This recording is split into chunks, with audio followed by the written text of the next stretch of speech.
आप सभी विद्यार्थियों का हार्दिक स्वागत, हार्दिक अभिनंदन। प्रिय विद्यार्थियों, आज हम देखेंगे बीए पार्ट फर्स्ट के लिए यानी जनरल इंग्लिश का पेपर कैसा आता है। जनरल इंग्लिश में आपको किस प्रकार के प्रश्न हल करने होते हैं, कौन से प्रश्न आपको हल करने चाहिए जिससे क्या है कि आपका ये एग्जाम क्लियर हो जाए। तो आपसे मैं थोड़ी सी बात, बहुत ही इंपॉर्टेंट, इस विषय के बारे में थोड़ा इंपॉर्टेंट बात बताऊंगा कि आपको ये करना चाहिए। और एक आपको सोल्व, इसका जो सोल्व करने की जो ट्रिक है वो भी मैं आपको बताना चाहूंगा, जिससे क्या है कि यदि आप मान लो पेपर पढ़ करके नहीं आए हैं तो भी उस पेपर में आप इसको क्लियर कर पाएंगे। यानी आपके लिए ये आप इतना जानते हैं कि इसमें 36 अंक लाना जरूरी है।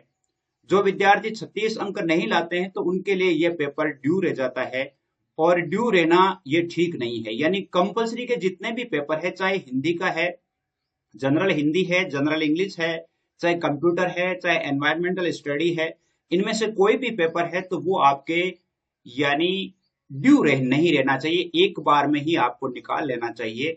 इतना आप जरूर ध्यान रखें, पहली बात। दूसरी बात यह है कि इस पेपर में आपके कौन कौन से प्रश्न आते हैं, यानी किस प्रकार के प्रश्न आते हैं जो हमारे लिए यानी जिनको हम इजीली हल कर सकते हैं। तो इस पेपर को अमूमन 4 भागों में बांटा गया होता है, ए, बी, सी और डी। अब देखिए, आपके एक तो इसकी जनरल इंग्लिश की एग्जाम के लिए आपके एक बुक होती है। दूसरा, आपके इसमें एक ग्रामर के प्रश्न आते हैं।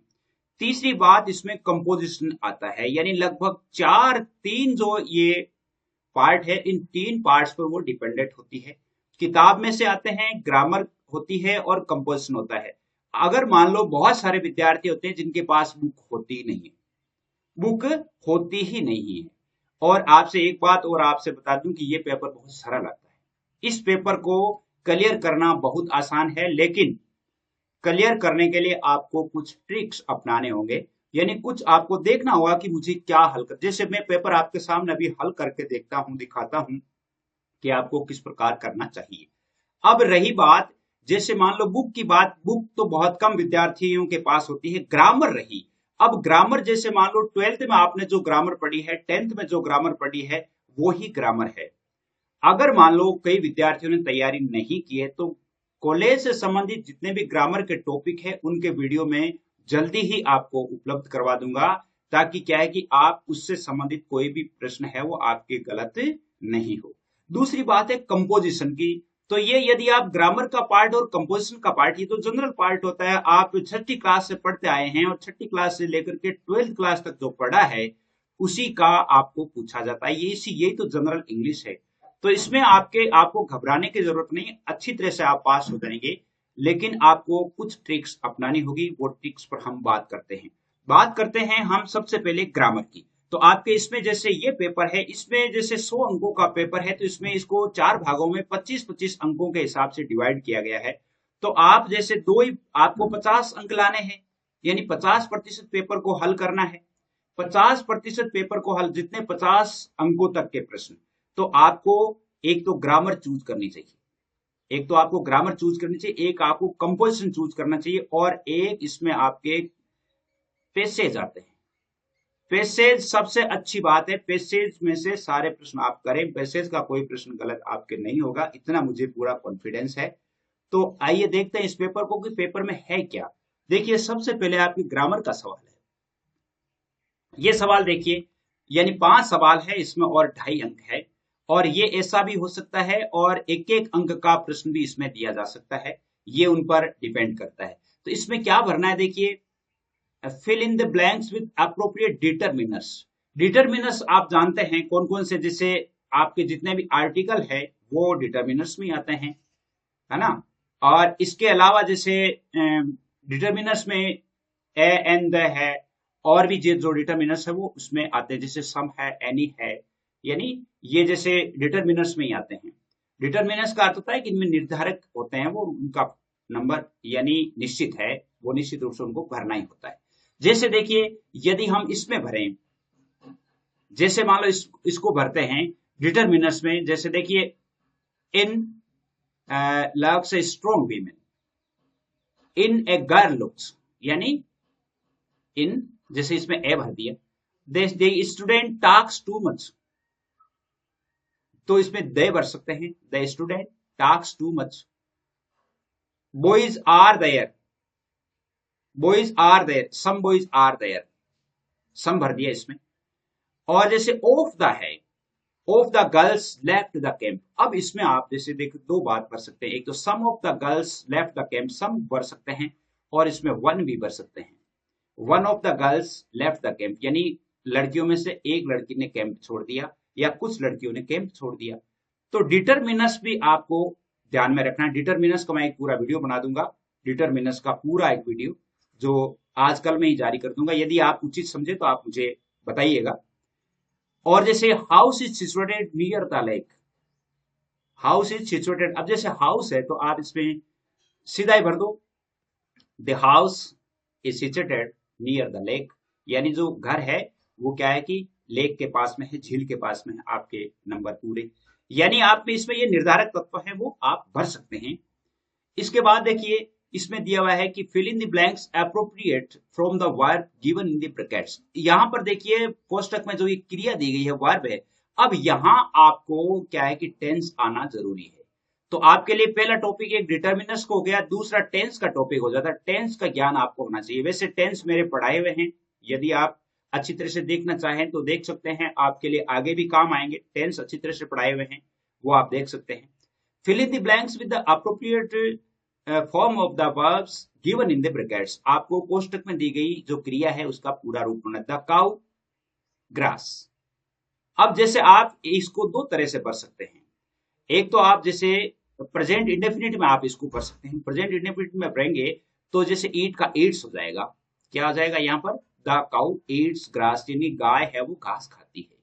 अगर आप इसको प्रेजेंट कंटिन्यूस में भरना चाहें तो भी आप इसमें भर सकते हैं, the cow is eating grass, यानी इससे भी आप इसको कर सकते हैं।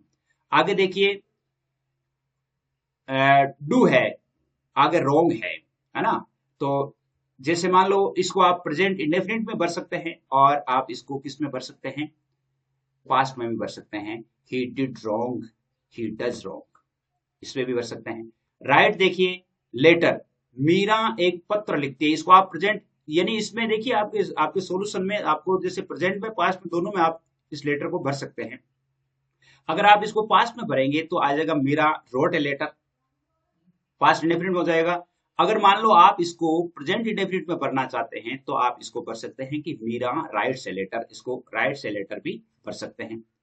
Read A novel, I am reading a novel कर दो, जैसे आई एम रीडिंग ए नोवेल कर दो, या आई रीड ए नोवेल कर दो, I have read A novel कर सकते हो, मैं एक नोवेल पढ़ चुका हूं, या I reads a novel, I reads ने read, I am reading a novel, आप इसमें ये भर दीजिए, सही है। आगे देखिए बी वर्ब दिया है, बी वर्ब का मतलब होता है इज आर एम या वाज वर्ब, इनमें से भरना होता है। If it is possible I would do it, if it is possible I would do it, लेकिन यहां पर वुड आया हुआ है। इफ इट वाज पॉसिबल, अब क्या हो जाएगा, इफ इट वाज, अगर ये संभव होता तो मैं निश्चित रूप से करता। If it was possible I do it. तो ये जैसे ग्रामर है। अगला देखिए, जैसे इसमें आपके ऑक्सिलरी सहायक क्रिया भरनी है। इसमें ऑक्सिलरी वर्ब्स का मतलब है हेल्पिंग वर्ब, क्या है, हेल्पिंग वर्ब, हेल्पिंग वर्ब आपको इसमें भरनी है। जैसे fill in the blanks with the correct auxiliaries भरना है। I write to him, I write to him, जैसे अब जैसे मान लो मुझे इसको I am write to him, मुझे उसे लिखना है, तो जैसे आप एम भी भर सकते हैं इसमें। या जैसे क्योंकि इसमें ऑक्सिलरी भरना है, तो ऑक्सिलरी भरना है तो इसमें आप क्या है कि पास्ट में आप इसको भर नहीं सकते क्योंकि वर्ब की फर्स्ट फॉर्म है। अब वर्ब की फर्स्ट फॉर्म है तो वर्ब की फर्स्ट फॉर्म है तो आई राइट टू हिम, तो मैं उसे लिखता हूं, आप ये इसमें क्रॉस लगाएंगे या तो, या फिर I am write to him, यानी मैं उसे लिखने वाला हूं, यानी मैं उसे लिखने वाला हूं।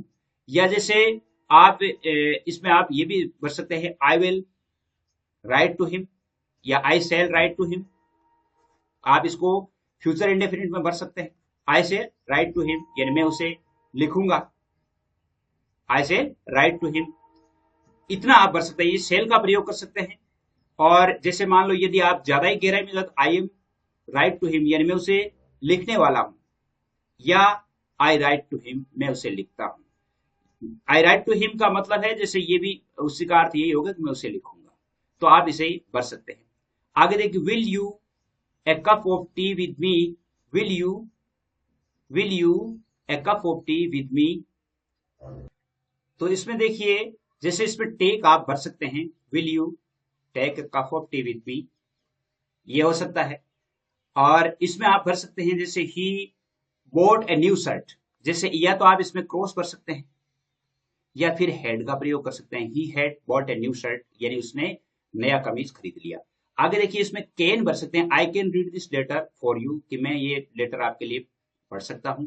The children are playing cricket, क्योंकि प्लेइंग आया हुआ है इसमें तो सीधा दिया हुआ है प्लेइंग, इसका मतलब प्रेजेंट कंटिन्यूस का वाक्य है, तो आर आएगा, क्योंकि चिल्ड्रन बहुवचन होता है इसलिए आर ही इसमें आएगा।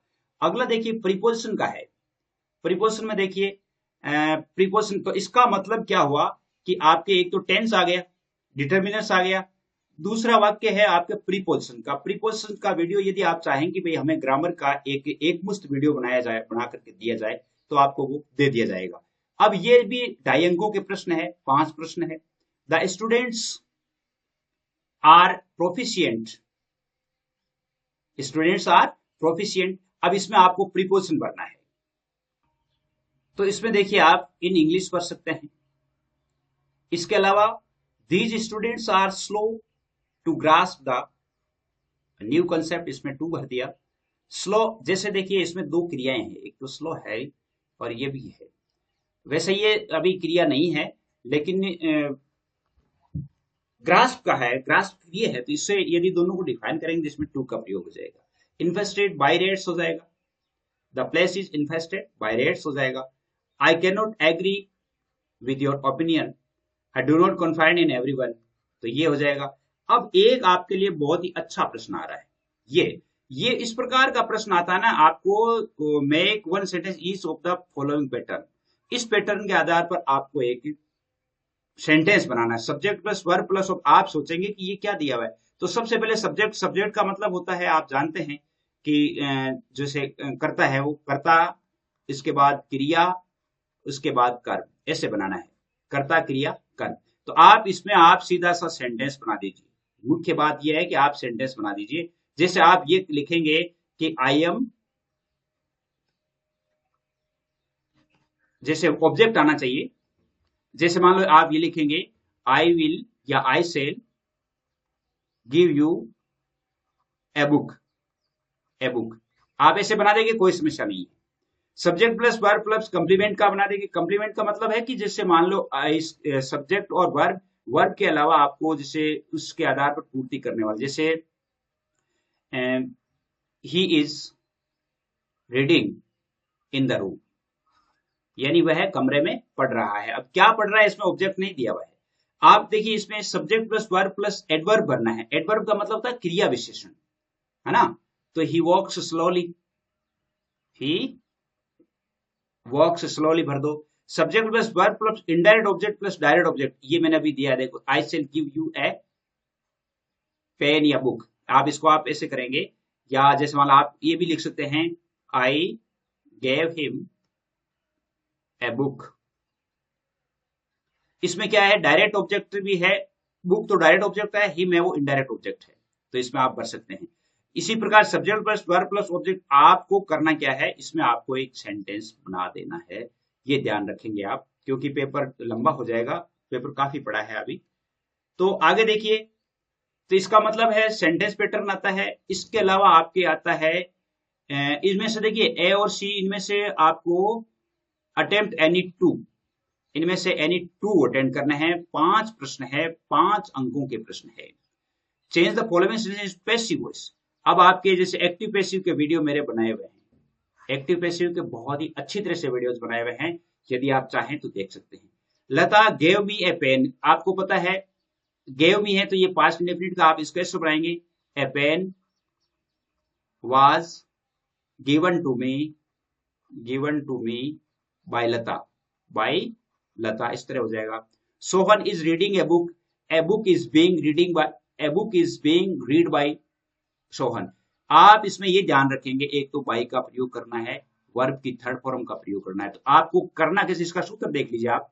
सबसे पहले ऑब्जेक्ट छांटेंगे प्लस हेल्पिंग वर्ब छांटेंगे, उसके बाद वर्ब की थर्ड फॉर्म छांटेंगे, फिर ऑब्जेक्ट छांटेंगे, फिर बाई प्लस नाउन या प्रोनाउन। अब जैसे मान लो लता है, लता में जैसे ए पेन है, इसका ऑब्जेक्ट है और ये इसमें चेंज होगा क्योंकि पास्ट इंडेफिनिट है तो पास्ट इंडेफिनिट वाज वर्ब में चेंज होता है। और वर्ब की थर्ड फॉर्म देखिए, वर्ब की थर्ड फॉर्म ऑब्जेक्ट ये है ना पेन, और ये बायलता, ये इसका नाउन या प्रोनाउन का मतलब है कि अगला जो पहले वाला सब्जेक्ट है। Sohan is reading a book is being read by Sohan. Somebody stole my watch yesterday. अब समबॉडी, एवरीबॉडी, नोबॉडी होता है, इसमें वॉच इसका बाय का प्रयोग होता नहीं है, तो आप इसको लिख सकते हैं कि माय वॉच, जैसे my watch was stolen yesterday, my watch stolen yesterday. Mr. Patel teaches us English. Teaches us English. English is taught us by Mr. Patel. इसको आप लिख देंगे English is taught us by Mr. Patel. आपके लिए ये यानी आप यानी ये इसका जो है ना एक्टिव पैसिव का पूरा वीडियो है वो मेरा बनाया हुआ है, आप उसमें देख सकते हैं। He was writing a book. वाजवर होता है या इजारम होता है तो वाजवर प्लस बीइंग हो जाता है, तो ये हो जाएगा a book was being written by him. तो इस तरह हो जाएगा ये। अगला देखिए डायरेक्ट इनडायरेक्ट है ना, नहीं डायरेक्टेड, मतलब जैसे इंट्रोगेटिव बनाना है, असर्टिव में बनाना है, कॉम्प्लेक्स में बनाना है, सिंपल में बनाना है, कॉम्प्लेक्स में बनाना है, इस प्रकार आपको बनाना है। तो आपको देखिए इंट्रोगेटिव बनाना है। इसमें इंट्रोगेटिव आपको पता है दो तरह के होते हैं। कितने तरह के होते हैं? दो तरह के होते हैं। एक तो हेल्पिंग वर्ब से बनता है और एक किससे बनता है? एक बनता है WH वर्ड से। तो English people have 4 meals a day. English people have 4 meals a day. Interrogative बनाना है इसका वाक्य। English people have 4 meals a, मतलब इंग्लिश पीपल जो अंग्रेज जो होते हैं दिन में 4 बार भोजन करते हैं। क्या संभव है? वो तो अंग्रेजों को ही संभव है। English people have 4 meals a day. तो अब आप इसको क्या बनाएंगे? एक तो आप इंट्रोगेटिव में अगर हाउ मेनी से बनाना चाहें तो आप इससे लिख सकते हैं कि how many times English people have meals a day. एक तो आप इस प्रकार बना सकते हैं। एक आप सीधा ही बना दो इसको। एक आप सीधा कैसे बनाओगे? डू से बना लो आप इसको, डू से ले लो। Do English people have 4 meals a day. क्या अंग्रेज एक दिन में 4 बार भोजन करते हैं? तो डू का प्रयोग कर दो यहां सीधा ही। Do English people have 4 meals a day. आगे देखिए असर्टिव बनाना है इसका। Who is better than for this job. Who is better than for this job. तो इसको असर्टिव में बनाना है। इसको आप ऐसे लिख दो, he is better, he is better for this job. अगर हु में है तो आपको इसको असर्टिव में बनाना है, he is better for this job, इस प्रकार बना दो। अब इसको जैसे कॉम्प्लेक्स सेंटेंस है, आपने सुना होगा क्लास, क्योंकि ये अभी आपके समझ में आएगा नहीं। क्लास भी वैसे मैंने पढ़ाए हैं लेकिन आपको ये समझ अभी, क्योंकि ये समझ में नहीं आएगा। I met a man and he had a long beard. Simple में बनाना है। सिंपल में बनाना है तो आप इसको बना दो, I met a man who had a long beard. इसको आप हु से जोड़ दो, हु से जोड़ दो सीधा। तो इस प्रकार ये हो जाएगा। ये आपको सेंटेंस बनाने हैं। इसके अलावा आपके इनडायरेक्ट स्पीच, जिसको नरेशन कहा जाता है, नरेशन भी अच्छी तरह से पढ़ाए हुए हैं, उनके लिंक भी आप जान सकते हैं। जैसे he said we have done our work. He said we have done our work. जैसे मान लो ये प्रेजेंट परफेक्ट है और ही सेड है, साधारण वाक्य है, तो आप ये सीधा लिख दो। ही सेड का सेड ही रहने दो। ही सेड दैट का प्रयोग कर दो, दैट। अब वी हैव, तो जैसे मान लो वी हैव है तो आप सीधा इसको दे में बदल दो। They had done their work. Our का देयर हो जाएगा, इस प्रकार लिख दो। He said the sun rises in the east. ये देखिए आपके वो सेंटेंस है कौन सा, जो सार्वभौम सत्य होता है, यूनिवर्सल ट्रुथ का वाक्य है। तो सीधा आप लिख दो इसको, he said there the sun rises in the east. इसको सीधा देट से जोड़ दो सिर्फ। He said that the sun rises in the east, सीधा इतना ही। I say I shall not give to my house. I say I shall not यानी आप इसको लिख दो, I say that I shall not give to my house. तो आप इसे इस तरह भी चेंज कर सकते हैं और तरीके से भी इसको आप चेंज कर सकते हैं। आप जैसे he said to me wait here for an hour, wait here, तो ही जैसे टोल्ड मी हो जाएगा, या आप जैसे मान लो इसमें वेट फॉर है तो इसमें he advised me to wait there for an hour हो जाएगा, हियर का देर में बदल जाएगा। He said to Ram why are you not feeling well, he said to Ram है तो वाई है तो इसमें आस्क्ड हो जाएगा, इसको आप ऐसे लिख देंगे, he asked Ram why, why के बाद में इसमें कनेक्टिव वर्ड वाई का वाई होता है, यू है तो यू इसका आधार में बदलना है तो ही, राम की जगह ही हो जाएगा। He was not feeling well, was not feeling well. वैसे ये अंग्रेजी पूरी ग्रामर मेरी पढ़ाई हुई है, आप उसमें देख सकते हैं। अब आपके पार्ट सी आ जाता है और इसमें आपको क्या करना है, पैसेज करना है।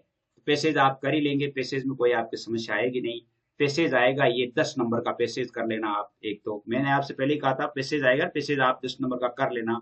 ये देखिए 3 3 3 और 4, यानी इस प्रकार गिव द ऑपोजिट, रिजॉइस और सरप्लस, ये जो ऑपोजिट होंगे ना ये आपके इस पैसेज में दिए होंगे, पैसेज में वो शब्द होंगे तो आप उसको ढूंढ के लिखना है। अगला देखिए ये भी पैसेज है 10 नंबर का, तो 10 नंबर का 10 नंबर के दो तो पैसेज आ गए, आप दोनों पैसेज को हल कर सकते हैं। इसके आगे देखिए रीड द पैसेज, ये आपके बुक में से आ जाएगा, तो 30 नंबर के पैसेज हो गए, 30 नंबर के पैसेज हो गए। अब आपके जैसे ये है क्वेश्चन बिलो है, या read the passage and answer the questions that follow, आपको इनमें से ये पैसेज पढ़ना है और पैसेज पढ़ करके आपको इसे हल करना है। तो कोई बड़ी बात नहीं है, एकदम आराम से आप कर सकते हैं। ये आपके जैसे पोइम्स में ऐसे आएगा, किताब में जो आपको पोइम्स दी हुई है उस पोइम्स में से आपके आ सकता है। तो इस प्रकार आपने किताब ना पढ़ी हो तो कोई बात नहीं। अब देखिए ये पार्ट जो है, write precis of the unseen passage given in part C, part C में जो अनसीन पैसेज दिया हुआ है क्वेश्चन नंबर 3 का, उसका आपको प्रेसाइज करना है। प्रेसाइज का मतलब ये आपको प्रश्न अटेंड करना है। क्यों करना है, ये अटेंड इसलिए करना है कि इसको जो पैसेज है उस पैसेज का 1/3 लिख दो। जैसे मान लो 10 लाइनों में लिखा हुआ है तो उसे 3 लाइनों में 3.5 यानी लगभग 4 लाइनें लिख दो, उसकी उस पैसेज की 4 लाइनें लिख दो, ये आप कंप्लीट अच्छी तरह से याद हो जाएगा। अब अगला है जो है प्रेसाइज का मतलब छोटा करना है। कौन सा, जैसे इसमें दिया हुआ ना क्वेश्चन नंबर 3, क्वेश्चन नंबर 3 में जो पैसेज दिया हुआ, देखिए क्वेश्चन नंबर 3 में पैसेज कौन सा है, देख लीजिए ये पैसेज थोड़ा सा, ताकि आप ध्यान रहेगा आपको। अनसीन पैसेज है ये क्वेश्चन नंबर 3 का पैसेज है। जैसे इसमें देखिए लाइनें कितनी, 1 2 3 4 5 6 7 8 9, 10 11 12, यानी 12 इंटू 1/3 बराबर 4 लाइन, लगभग 4 लाइन में अच्छी तरह से आप इसको लिख दो। अगर आप खुद लिखना जानते हैं तब तो आप पैसेज को पढ़ करके वैसे 4 लाइन में लिख दो, अन्यथा आप इसकी सारांश रूप में 4 लाइन उतार दो, तो भी आप है वो अच्छी तरह से हल कर पाएंगे। इतना सरल पेपर है, कोई बड़ी बात नहीं है, तो आप इसमें हल कर सकते हैं। इसके अलावा देखिए आपके क्या आता है, इसके अलावा ये है आपको पैराग्राफ लिखना है, यूं कह सकते हैं कि ऐसे लिखना है। Your role model in life, आप अपने जीवन में किसको आदर्श मानते हैं। विमेन एम्पावरमेंट, महिला सशक्तिकरण, स्टूडेंट्स एंड पॉलिटिक्स, विद्यार्थी और राजनीति, फियर्स ऑफ एग्जामिनेशन, एग्जामिनेशन का डर क्या है, इसको आप लिख सकते हैं। अगर चाहे तो आप लिख सकते हैं। एक ये आप प्रश्न जरूर हल करना। Your younger brother a part of drama club of his school but ignores everything else, write a letter to him, create a balance for this future career. अपने छोटे भाई को सलाह देते हुए लिखना है कि आप ड्रामेटिक क्लब में आप काम कर रहे हैं तो आपको अच्छे से काम करें। आपको पता है लेटर जो कंपोजिशन का भाग है, ये कंपोजिशन क्या है, मैं ये चाहता हूं कि आपके लिए जैसे मान लो पूरा एक ग्रामर का एक वीडियो बना दिया जाए जिसमें आप इस तरह से छोटे छोटे जो पार्ट्स है वो हल हो जाए। एक है जैसे write an application to the principal of your college requesting him to issue some extra books. देखिए कितना सरल है, आप एप्लीकेशन आप लिखते ही हैं, हिंदी में लिखते हैं ना, सेवा में श्रीमान जैसे प्राचार्य महोदय, कॉलेज का नाम है ना, विषय, उसी प्रकार टू द प्रिंसिपल, कॉलेज का नाम, उसके बाद सब्जेक्ट के बाद में थोड़ा सा आप जैसे कौन सी किताबें चाहते हैं एकेडमिक सेशन के लिए, वो आप लिख सकते हैं। आगे है जैसे राइट ए रिपोर्ट लिखनी है। अब इसमें रिपोर्ट है, रिपोर्ट भी एक तरह से ऐसे की तरह ही होती है, लेकिन वो थोड़ा यानी आंखों देखी घटना है। जैसे आपको एक तो कल्चरल प्रोग्राम की लिखनी है, जैसे मान लो आप कल्चर प्रोग्राम में आपने भाग लिया है और उस कल्चर प्रोग्राम के बारे में आप लिख सकते हैं। आपके लिए जो ग्रुप बनाए गए हैं वो ग्रुप के नंबर है 9610208295। इन पर आपके लिए व्हाट्सएप के ग्रुप बनाए गए हैं, इस पर आप ऐड हो सकते हैं। इसमें आपके लिए पॉलिटिकल साइंस है, हिस्ट्री है, हिंदी साहित्य है, जनरल हिंदी है, जनरल इंग्लिश है, इसके टिप्स है वो आपको जरूर मिलेंगे। और जितनी सहायता होगी उतनी मैं जरूर करूंगा। आप जरूर बताइएगा कि आपको कैसा लगा। और ये जो ग्रामर के वीडियोज है वो मैं, अगर आप कहेंगे, आप लोगों का मैसेज आएगा कि अवश्य ही हमें ये ग्रामर के टॉपिक्स है वो तैयार करवाएं। वैसे मेरे जो टॉपिक तैयार करवाए हुए हैं वो तो आप देख ही सकते हैं, ले सकते हैं। उनका लिंक है वो मैं आपको भेज दूंगा यदि आप चाहेंगे तो। बस आपको बिल्कुल सरल है, ये एकदम सरल है, लेकिन इसको क्लियर करना जरूरी है, ये ध्यान रखें। आज के लिए बस इतना ही। जय हिंद, जय भारत।